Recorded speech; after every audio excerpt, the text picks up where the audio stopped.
স্বাগত এ সপ্তাহের অর্থনীতিতে। এবারের বিষয়, এনবিআর এর বিলুপ্তি কি ফল বয়ে আনবে?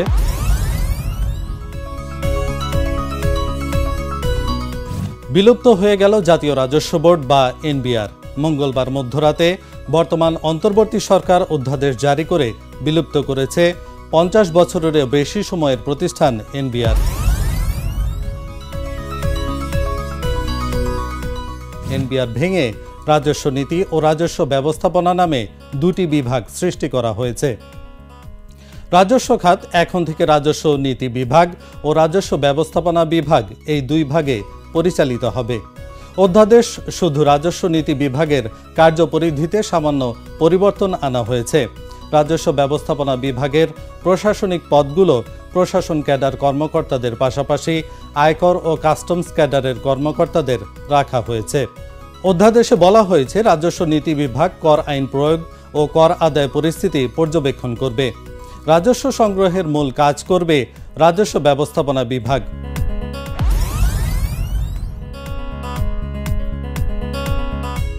এনবিআর এর আওতায় থাকা কাস্টমস ও আয়কর ক্যাডারের কর্মকর্তারা এতে তীব্র অসন্তোষ প্রকাশ করেছেন। তাদের অভিযোগ, এই অধ্যাদেশের মাধ্যমে রাজস্ব নীতি ও ব্যবস্থাপনার স্বাধীনতা নিশ্চিত না করে বরং এনবিআর এর ক্ষমতা ও কর্তৃত্ব প্রশাসন ক্যাডারের হাতে তুলে দেওয়া হয়েছে। নতুন কাঠামোয় রাজস্ব ব্যবস্থাপনা বিভাগের বিভিন্ন প্রশাসনিক পদে প্রশাসন ক্যাডারের পাশাপাশি আয়কর ও কাস্টমস কর্মকর্তাদের কাজ করার সুযোগ রাখা হয়েছে। তবে রাজস্ব ক্যাডারের কর্মকর্তাদের অভিযোগ, এসব পদে প্রশাসন ক্যাডারের কর্তৃত্বই বেশি থাকবে। কর ও কাস্টমস ক্যাডার কর্মকর্তারা মনে করছেন, প্রশাসন থেকে নিয়োগ দেওয়া হয় তাহলে সমস্যা তৈরি হতে পারে। আমলারা যেহেতু কর আইনগুলো সম্পর্কে ধারণা রাখেন না, সেক্ষেত্রে যে কোনো নীতি নির্ধারণী বিষয়ে তাদের সিদ্ধান্তগুলো ব্যবসা বাণিজ্যের জন্য ইতিবাচক নাও হতে পারে। এতে ব্যবসা ক্ষতিগ্রস্ত হবে এবং সরকারের রাজস্ব আয়ও তার নেতিবাচক প্রভাব পড়বে।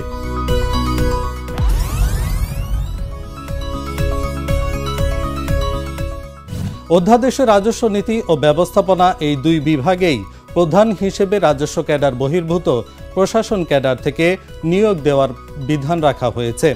পাশাপাশি গঠিতব্য বিভাগ দুটির বিভিন্ন পদ পূরণেও প্রশাসন ক্যাডার থেকে জনবল নিয়োগের সুযোগ রাখা হয়েছে। রাজস্ব নীতি বিভাগের প্রধান হিসেবে নিয়োগের বিষয়ে বলা হয়েছে, সরকার উপযুক্ত যোগ্যতা সম্পন্ন কোনো সরকারি কর্মকর্তাকে রাজস্ব নীতি বিভাগের সচিব বা সিনিয়র সচিব পদে নিয়োগ দেবে।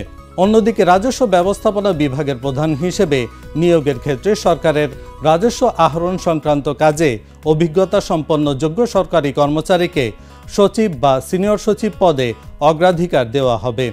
এছাড়া উভয় বিভাগে বিভিন্ন পদেও প্রশাসন ক্যাডার থেকে নিয়োগ দেওয়ার বিধান রাখা হয়েছে।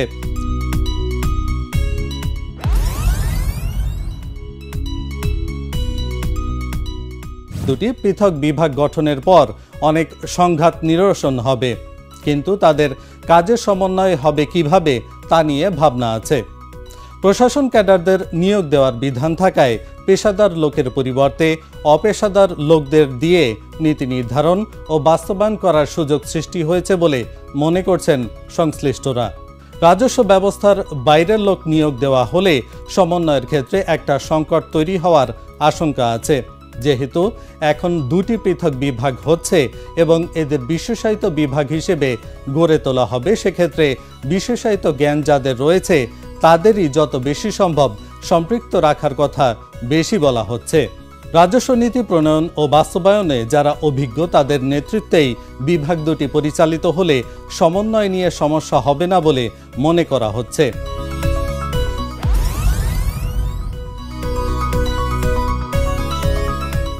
সরকার সংস্কার পরিকল্পনার অংশ হিসেবে এনবিআর বিলুপ্ত করেছে, কিন্তু বাংলাদেশের কর ব্যবস্থাপনার নিপীড়নমূলক চরিত্র কি বদলাবে?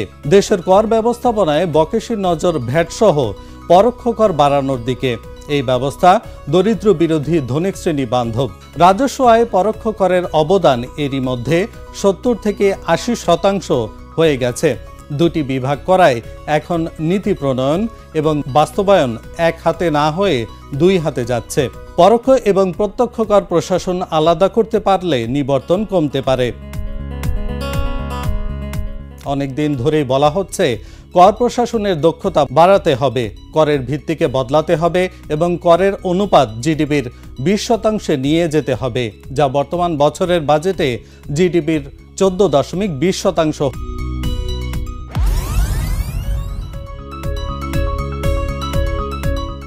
কর কর্মকর্তাদের প্রতি করদাতাদের আস্থার সংকট প্রকট। রাজস্ব আহরণ কর্তৃপক্ষের প্রতি আস্থার ঘাটতির কারণে ব্যক্তি এবং প্রাতিষ্ঠানিক করদাতারা নিরুৎসাহিত হন।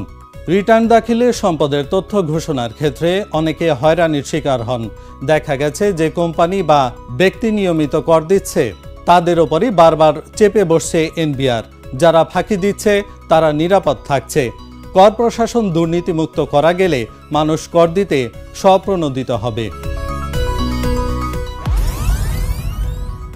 এই ছিল আজকের মতো, দেখা হবে আগামী সপ্তাহে। সে পর্যন্ত ঢাকা জার্নালের সঙ্গেই থাকুন। ধন্যবাদ সবাইকে।